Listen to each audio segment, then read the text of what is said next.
Good afternoon. I appreciate you being out here, the press and others, for this discussion we're going to have here. And I want to give you a little background on how we put together the Diamond and Silk Act. And that is, for me, it goes back quite a few years, but I've worked on these issues for a long time. And most of you remember Kate Steinle and how they released an illegal alien who ended up killing her. And then they released him after that. And then we remember also names like Sarah Rue and Jazz Shaw and others. And I want to thank the President for highlighting the families of those that are victims of illegal aliens. And yet, we've been dealing with sanctuary jurisdictions for way too long. That's been growing year after year. I know when I first raised the issue, it was just a handful of cities, and now it's something like 300 plus jurisdictions altogether when you add up the cities and the other jurisdictions, local jurisdictions such as counties, parishes, and other jurisdictions. But the price for Americans is high as victims to illegal aliens. Every one of those crimes committed is a preventable crime. But additionally, when those illegal aliens have been interdicted by local law enforcement, and when local law enforcement is prohibited from even releasing information to ICE agents and cooperating with ICE agents, even prohibited from gathering that information, from even asking questions about the legal or illegal status of the people that they interdict for one reason or another, then it's gotten to the point where our republic is starting to fracture when the federal government is defied by local government. And so that's the roots of the sanctuary city legislation that I brought the last Congress, and it passed off the floor of the House on the same day that the Kate Steinle legislation, which I also authored, passed, and the legislation for Sarah Rue. But this legislation came about because we came together in some pretty interesting conversations. Yes, we did. Yes, and when we started putting our ideas together, I found out that Diamond and Silk are even stronger on this than I was advocating, so they braced me up just a little bit. Thank you. And I appreciate it. And so we wrote the bill, and it came out of our discussions. And when we wrote the bill, I thought maybe we should dial back just a little bit, but they said, no, we've got to get the right principles down on paper. And so this is a deeply thought out bill. It's an enhancement of the one that we brought in the last Congress, but also it does this. It takes into account that while we're sending billions of dollars to sanctuary jurisdictions, we've got homeless in growing numbers around our country, especially in those sanctuary jurisdictions. And then we have homeless veterans and veterans that are suffering, they're not being treated. Why are we borrowing money from China in order to fund the living standards of illegal aliens in America? And why are we not taking care of our own American citizens, especially our veterans? That's the core of this. This is the idea that was brought onto the sanctuary language that I brought last year by Diamond and Silk. And so I want to yield here to the remarks that they will make, and whichever wants to go first, it's up to you. I think you drew a straw the last time. Okay. Well, I'll just be real quick here.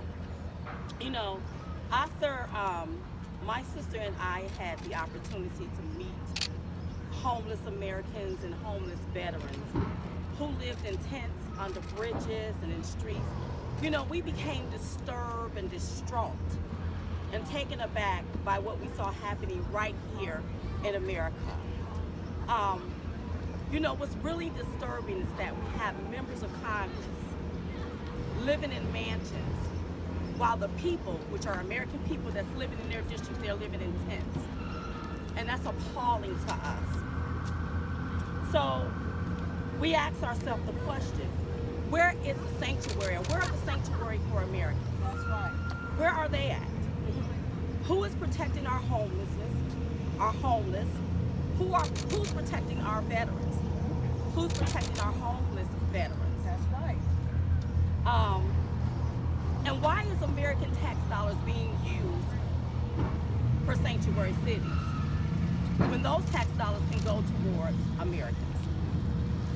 When we look at our immigration laws and we realize that our immigration laws are being broken by the same people who wrote them. And when we look at Congress, Congress are supposed to be lawmakers, not lawbreakers.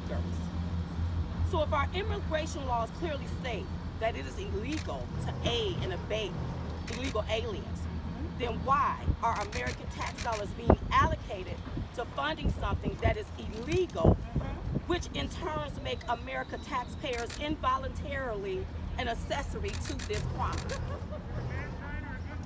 The End Sanctuary and Help Our Veterans and Homeless Act, better known as the Diamond and Silk Act, is necessary to reinforce our immigration laws that's already on the books. That's what we want to do. This is not about being a Republican or a Democrat, being a conservative or being liberal. This is about being America and being American and putting America first. This is what this is about. And so yes, we are here, we are advocating, we want to end sanctuary cities, and we want to take care of our homeless, and we want to take care of our homeless vets. We want to take care of Americans first. They need sanctuary. Okay? Anybody have any questions? Well, I do have one thing. You got something? Go ahead. Now, we want to make sure that people also understand that whenever illegal aliens come to this country, they rip away at the fabric of Americans, especially Black Americans or African Americans. And so, with Diamond and Silk being two Black women standing here today in this beautiful weather, we want to make it known that we are tired of being left behind because Congress don't want to do this job. As taxpayers, we pay their salary, okay? And so they should do a job for Americans, not illegal aliens. So my motto is that it's time, instead of catch and support, it's time to catch and deport. That's right. When you come into this country, you don't get to break through the windows of America. You get in line and wait your turn. That's right. Let me just add a little bit to this. As far as the function of the bill and what it does is, it says if someone is a victim of a crime, a violent felony, which would include a year or more in jail on up to a homicide, if they survive the crime, they can bring suit against the local jurisdiction that has released the illegal. If they don't survive the crime, their family can bring suit. So that sets up standing for the family. There's a statute of limitations of 10 years. If there's a death, it goes back 10 years before that death. But it also has a retroactive component, and so that if someone is victimized today, then this bill will make sure that they have relief to local jurisdiction. It doesn't let them sue the individual, but it lets them sue the local jurisdiction. So what it does is it means that these policies will end under this legislation. These policies of sanctuary jurisdiction will end, because they will say that the local government will decide we can't take the risk of being constantly sued by all of the people that are victimized by the illegal aliens that are being turned out on the streets of places like San Francisco, for example. That's right. And this does put an end to it, and it's one that's self-actuating in that the crime victims or their surviving family members will be in charge rather than waiting for government to step in. Right. We open the door up so that they can have their freedom and they can have recourse. That's right. Any questions? Congressman, you're in the minority, you've restricted your committee assignments. What makes you think that even your Republican colleagues would even entertain this? I mean, you Can I answer that? Sure. It shouldn't be about Congressman Steve King. This is about the American people that's out here living on the streets. We got Americans living in tents, okay? We have homeless people. We have our veterans on the streets. That's right. So don't make this about Steve King. This is about the American people that's living on the streets, and we've got other Americans that's tired of looking at it. That's right. We need this to end. We need Congress to act. So I don't care whether you are a Republican or a Democrat, because this affects everybody. Everybody. And those same congressmen and women that's up there advocating for illegal aliens, if they were really concerned about illegal aliens, then why don't they drop them off in their communities, behind their picket fences? And vineyards. Why don't they do that? So this ain't about no Steve King. This is about our homeless, our veterans and Americans. Congressman, answer the question. that they've answered it adequately. I'm satisfied with their response. Any other questions? If it's not about Steve King, then why are you here? I'm here. We are No, here why, because. sorry, why is the congressman here if it's not about him? Well, listen, because he helped also with some things in this field as well, because we had a conversation. Thank God that he was the one that opened the doors to Diamond and Silk and wanted to hear what we had to say when we was when we went to San Francisco and we saw people, Americans, out of their minds, living on the streets, doped up. You know, it just really amazes me how they want to get rid of white straws, but they want, and plastic straws, but they want to give out plastic syringes. They want to get rid of the white straw. How about you get rid of white crack, white cocaine? How about you get rid of the heroin, the opioids that's pouring across our country that got Americans out of their mind? How about you get rid of that? Shut the border down if you have to. Close it down. But when you come up in this country, you do it the right way. You get in line and you wait your turn. Now, if the members of Congress, they can't talk about it, then the regular American citizens gonna have to come up here and advocate for it for other Americans. That's right. What did you two think of him retweeting white supremacists? Excuse me? What did you guys think of Congressman King retweeting white supremacists? Well, what is the definition of a white supremacy? Because I mean, what is your definition of that? You don't know. So why would you talk, if you don't know what a white supremacist is, why would you talk that? Why would you ask me that question? And you don't even know. If you don't know. See, I'm tired of you all playing the race card, you play the gender card, you play the sex card. It's tiresome. It's time to start working for Americans. And stop calling everybody a racist. Anybody Congressman, you were thrown off your committees in January. Your website still lists you as sitting on your committees. Are you lying to your constituents? Well, I never heard that question before and I wasn't aware of that, but I'll say this. I misquoted in the New York Times and I misquoted in the Congressional Record. There's no record of the New York Times. There's no tape. There's only his word against mine. Let me finish the answer. But I misquoted on the floor of the House of Representatives saying exactly the same thing. We have a videotape of that, and it's C-SPAN, and we have submitted a request to correct the record. And what we have is a press that ignores the facts, and the facts that even those odious ideologies that were referenced over here that we don't know the definition to, had never come out of my mouth in the 18 years before the New York Times misquoted me. But I said I spoke to Western civilization. And at that time, LexisNexis shows that I had been quoted saying Western civilization 276 times. All the facts say these are false charges. And furthermore, there isn't a single accuser that has come forward and said they've ever had a face-to-face dealing with me, anything other than respectful.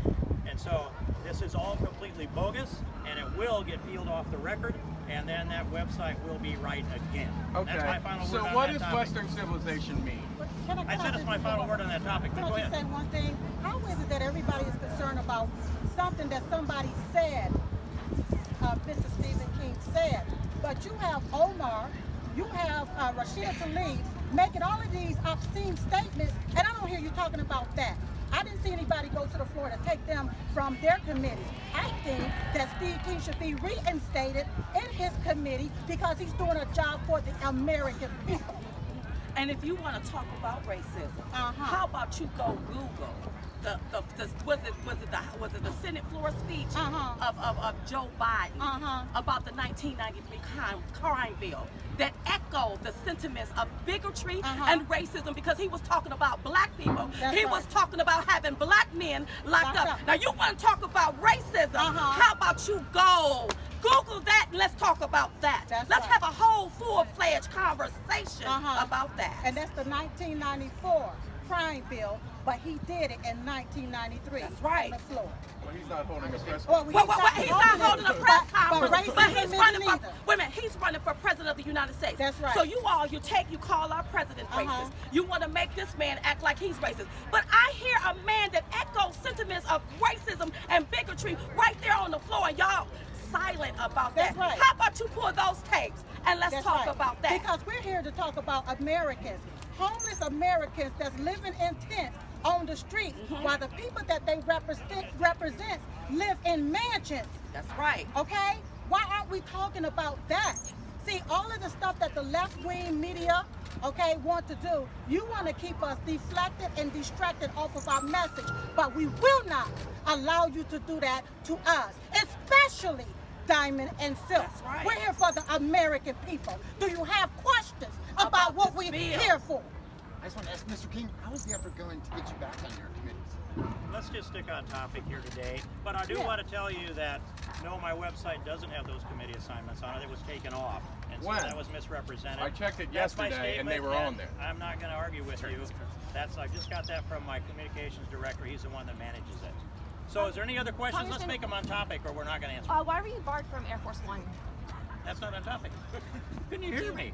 Do you have a response to I can't hear you either then. Any other questions out there on How topic? much language Yes, John. did you guys John, offer in this your question. Can you talk about the Sanctuary Cities legislation you're advocating? Yes. Well, I've been on this issue for a long time. And to dial this back, I brought forward the families of those who were victims of illegal aliens. And at that time, they weren't called angel families yet. Now they are. That's right. And just last night, I met with Michelle Root, and it just still breaks my heart, all that these angel families are going through. We could save every one of them going forward if we pass this sanctuary language. Every one of them. And so it was a legislation that I brought into the last Congress that passed off the floor in, I believe it was July of 2017. But well before that, I brought the victims' families in, like Jamil Shaw, for example, who lost his son just a couple blocks from their home, who was killed by an illegal alien, who was given the order to go out and kill a black boy. And that young man had a whole future in front of him as a star athlete and a student. And it breaks Jamil's heart today. I also brought his mother in, who was deployed in the military at the time. We brought in whole panels of this about a dozen years ago. I'm glad that we're at this point now where the President of the United States recognizes this and has made it a central point to his campaign. Right. And I'm glad that I heard him speak of this last night in Des Moines. And I'm glad that he had Michelle Root step up to the microphone and give us a few minutes of what kind of heartache it is for her. This is what we're trying to stop. This is about Americans. It doesn't have anything to do with anything else. It's about Americans and the rule of law and the billions of dollars that go into these jurisdictions that are then blocking the federal law enforcement from going in and enforcing federal immigration law. And so what we do is we shut off the money going through those jurisdictions and give relief to the families and give relief then also, the money that's shut off then goes then to help the homeless and help our veterans. And we have homeless veterans to the tune of, that number was in here somewhere, I thought I had it really close. 18.2 million veterans in the United States at any given time. Over 40,000 are experiencing homelessness. This is the idea that Diamond and Silk brought to the table, and we discussed it deeply and decided to put it in legislation. And not to mention, according to our immigration law, Title 8, Code 1324 clearly states that it is illegal to aid and abet an illegal alien. And that's what sanctuaries do. They aid and abet illegal aliens. As American citizens, how is it that we have to follow the law, but illegal aliens get to break the law? Because they broke the first law when they crossed the border illegally. We love the immigrants of this country. That's right. All we're saying is get in line, wait your turn, and do it the right way. That's right. Because when you come to my house, you knock or you ring a doorbell. That's right. But as soon as you break through my window, you are a burglar. Okay? That's what you are. That's right. Because what you did was come through the window.